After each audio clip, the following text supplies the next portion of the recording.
오늘도 이제 어제 이어서 계속해서 수를 계수하는 내용이 기록되어 있습니다. 인구조사는 우리가 잘 알다시피 연병 후에 시행되었는데요. 이 음행하여서 바알부올 우상에게 절한 것을 보면 백성 전부가 심판을 당해야 마땅하지만 하나님께서 인구를 조사하라고 한 것을 보면은 죽이기 위해서가 아니라 결국은 살려주시기 위함이라는 것을 우리는 이 민수기를 통해서 알 수 있습니다. 하나님이 죽이고자 했다면 이렇게 계수하라고 할 필요가 없었습니다.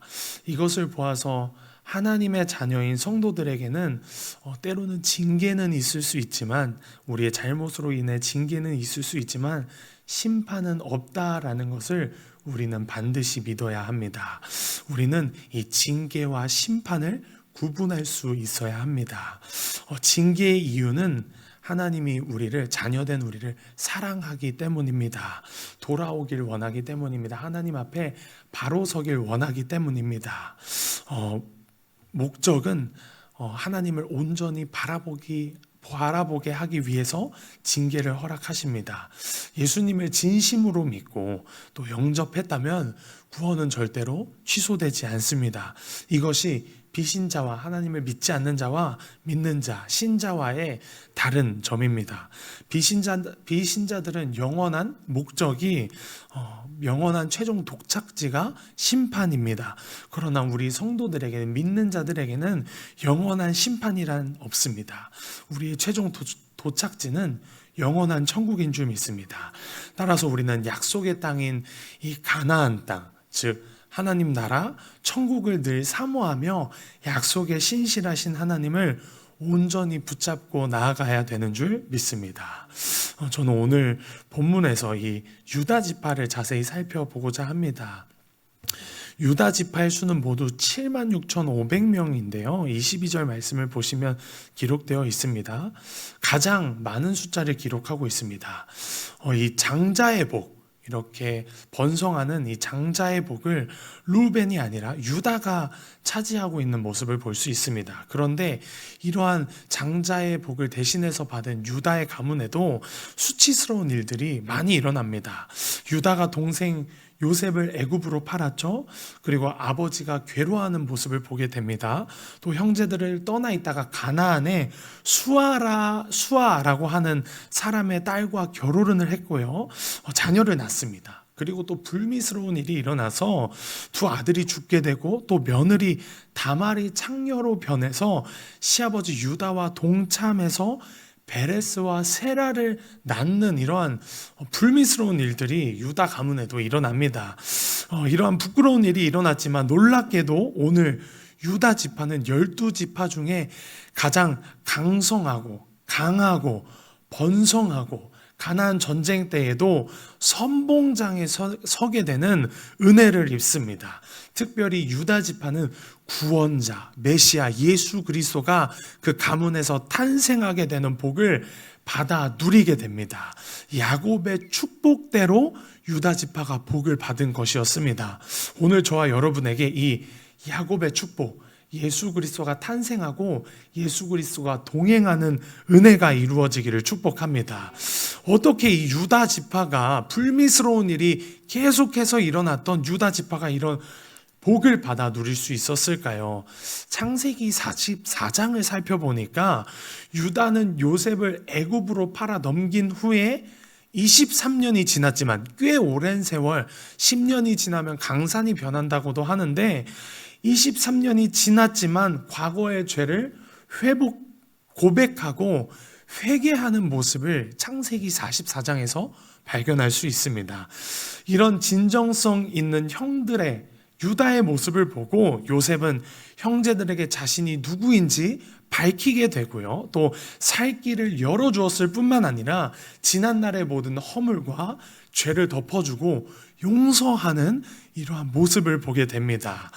이 모습을 보면서 과거에 지은 모든 죄가 있어도 진정으로 회개하고 돌이키면 하나님께서 우리를 용서하시고 또 새롭게 하시고 강하게 해주시는 하나님이신 줄을 믿습니다. 그래서 유다가 불미스러운 일을 일으켰지만 그럼에도 불구하고 죄를 자백하고 회개할 때 용서를 받았던 것처럼 하나님도 오늘 우리를 하나님 앞에 나아갈 때 모든 죄를 용서해 주시고 긍휼히 여겨주시고 불쌍히 여겨주시고 특별히 독생자 예수 그리스도까지 내어주시기까지 사랑하시는 하나님이신 줄 믿습니다.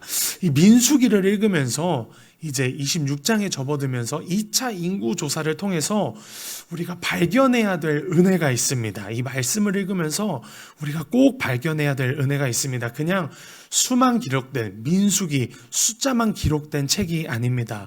오늘 우리가 발견해야 할 은혜는 바로 하나님 앞에서 우리가 어떻게 반응해야 하는가입니다.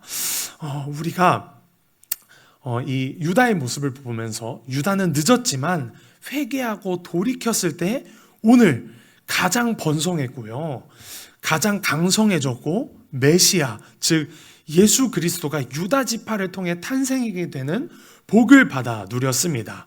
오늘 저와 여러분에게도 예수 그리스도를 누리는 은혜와 축복이 있기를 간절히 축복합니다. 어떻게 누릴 수 있다고 제가 말씀드렸죠? 바로 하나님 앞에 회개하고 돌이켰을 때입니다. 하나님의 말씀 앞에 엎드리고 하나님의 말씀 앞에 자복하고 회개하는 심정으로 돌이켰을 때 이 예수 그리스도를 누릴 수 있는 복을 하나님이 허락해 주시는 것입니다. 예수 그리스도 즉 하나님은 하나님 자신을 주시는 하나님이십니다. 그리고 그 하나님 안에는 모든 것이 있는 줄 믿습니다. 구원과 승리, 죄사함, 모든 능력과 권세, 존귀, 부와 명예 모든 것이 이 하나님 안에 있습니다. 우리가 하나님 앞에 돌이킬 때에 하나님은 하나님 전부 예수 그리스도를 주신다라는 사실을 저와 여러분이 잊지 않으시길 간절히 축복합니다. 말씀을 좀 정리하고 마무리하고 싶습니다. 잊지 마시길 바랍니다. 하나님 앞에서 오늘 내가 어떻게 사느냐에 따라 유다 지파처럼 새롭게 출발할 수 있습니다. 또 새로운 복, 예수 그리스도를 누리는 복을 누릴 수 있게 되는 것입니다. 그러나 오늘 본문에는 소개되어 있지 않지만 이제 26장 이후로 읽다 보게 되면 여러분들이 여러 가지 사건을 마주하게 될 것입니다. 르우벤과 시므온처럼 하나님의 백성의 자격은 박탈당하지 않지만 이 하나님 앞에 돌이키지 않았을 때 복을 놓치는 안타까운 경우를 우리는 말씀을 읽다가 발견하게 됩니다. 또 제사장 가문의 출신인 나답과 아비후는 심지어 죽게 되는 불상사를 겪게 됩니다. 우리는 이러한 불상사를 겪지 않아야 될 줄 믿습니다. 어떤 과거가 있더라도 또 여러분들의 어떠한 부끄러운 모습이 있더라도 어떤 집안의 출신이든지 여러분들이 어떠한 상황과 환경에 놓여 있든지 내 믿음과 신앙이 어떠하든지 하나님 앞에 다시 결단하고 바로 설 때요, 내가 오늘 하나님 앞에 어떻게 살 것인지를 하나님 앞에 묻고 또 그 말씀 앞에 결단할 때 하나님이 여러분들을 위해서 반드시 일하실 것입니다. 유다를 축복하시고 유다를 통해 유다 지파의 사자 예수 그리스도를 나게 하시고 강성하게 하시며 유다가 가장 하나님 앞에서 강하게 되는 축복을 받았던 것처럼 여러분들이 하나님 앞에 바로 설 때에 말씀 앞에 바로 설 때 하나님이 유다에게 일하셨던 것처럼 여러분들을 위해 하나님께서 일하실 것입니다. 오늘 우리는 말씀을 들으면서 결단해야 합니다.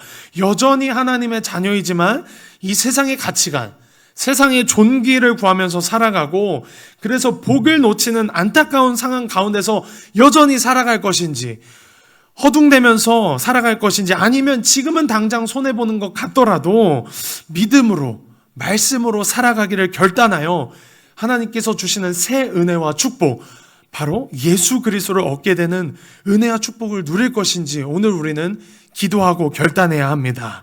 오늘 하나님 앞에서 바로 설 때에, 하나님 앞에 말씀 앞에 바로 설 때에 예수 그리스도라는 은혜와 축복을 누리시기를 간절히 축복합니다.